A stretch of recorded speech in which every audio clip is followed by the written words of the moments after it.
পড়াশোনা মূলত নির্ভর করা হচ্ছে পড়াশোনার টেকনিকের উপর।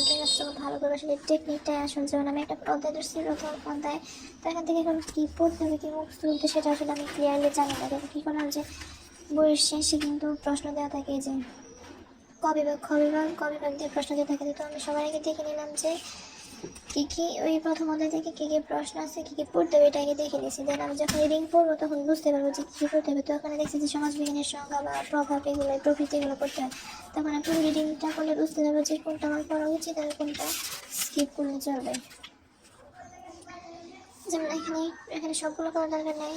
আমাদের যেহেতু ক নম্বর সংক্ষিপ্ত প্রশ্ন, ক বিভাগ বাদ দিয়ে দিচ্ছে, কিন্তু এগুলো কিন্তু বিসিএসসি মানে সাধারণ জ্ঞানের মধ্যে কাজে লাগতে পারে, জিকের মধ্যে। এগুলো একটু আগে রেখে যদি অল্প অল্প পড়া যায় সেগুলো পড়ে নেওয়া। যেমন এখানে সমাজবিজ্ঞান শব্দটি সর্বপ্রথম ব্যবহার করা হচ্ছে অগাস্ট গুড 1839 সালে তার প্রকাশিত পজিটিভ ফিলোসফি গ্রন্থে। তারপর জন স্টুয়ার্ট মিল বা জ্যাসমিন, উনি হচ্ছে এটাকে ইথোলজি বা নিদান তত্ত্ব নামে নামকরণ করার প্রস্তাব দেন। তারপর আছে ইংরেজ দার্শনিক সমাজবিদ হার্বার্ট স্পেন্সার 1876 সালে তার প্রকাশিত প্রিন্সিপাল অফ সোসিওলজি গ্রন্থে সমাজবিজ্ঞান শব্দটি প্রয়োগ করেন।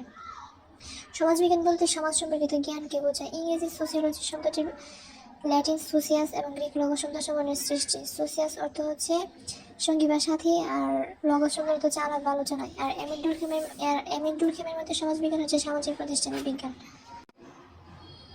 এটা হচ্ছে আমাদের অনার্স রাষ্ট্রবিজ্ঞান ডিপার্টমেন্টের তথ্য ও যোগাযোগ প্রযুক্তি। এই কোর্সটা আমাদের সময় থেকে এটা নতুন অ্যাড হয়েছে, এবং নতুন বই কেনার পর আমার সবার মানে সবচেয়ে আগ্রহের যে কাজটা, সেটা হলো নতুন বই ঘ্রাণ। আমার কাছে কি যে ভালো লাগে রে ভাই, বুঝে বলার ভালো।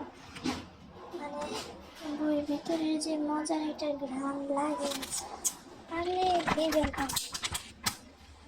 যেভাবে। তো এটা হচ্ছে আমাদের তথ্য প্রযুক্তি, যোগাযোগ প্রযুক্তি। আমরা যখন আগে হাই স্কুলে ছিলাম তখন আইসিটির কোনো ফুল মিনিংটা প্রায় জিজ্ঞেস করতো যে আইসিটির ফুল মিনিং বলো, অনেকেই পারতো না।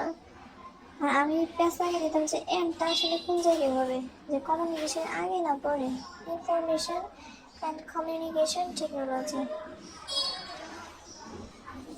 এটার মধ্যে সম্ভবত অধ্যায় আছে মোট 6টা নাকি 4টা, অনেক বড়, প্রচুর। আরেকটা অধ্যায় আছে কি জানি, ফিলিংসে।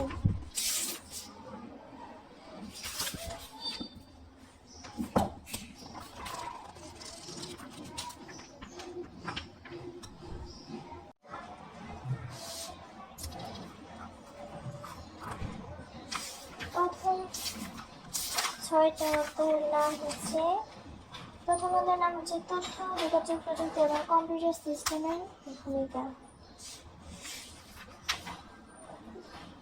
দ্বিতীয় হচ্ছে কম্পিউটার হার্ডওয়্যার এবং সফটওয়্যার। তৃতীয় ইউনিট ওয়ার্ড প্রসেসিং অ্যাপ্লিকেশন ভূমিকা।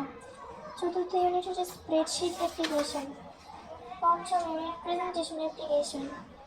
ইউনিট 6 গোপনীয়তা ও নিরাপত্তা। ইউনিট 7 হচ্ছে যোগাযোগ এবং তথ্য অ্যাক্সেসের জন্য ইন্টারনেট ব্যবহার করা। ইউনিট 8 হচ্ছে উদীয়মান প্রযুক্তি, ডেটা বিশ্লেষণ, কৃত্রিম বুদ্ধিমত্তা, মেশিন লার্নিং। ইউনিট 9 হচ্ছে freelancing. One of the most impressive অধ্যায়। তো প্রথম অধ্যায় হচ্ছে তথ্য যোগাযোগ প্রযুক্তি, আইসিটি এবং কম্পিউটার সিস্টেমের ভূমিকা। এটা আপনাদেরকে দেখা যাচ্ছে এখানে কত সুন্দর করে এটার মিনিং দেওয়া আছে, সুন্দর।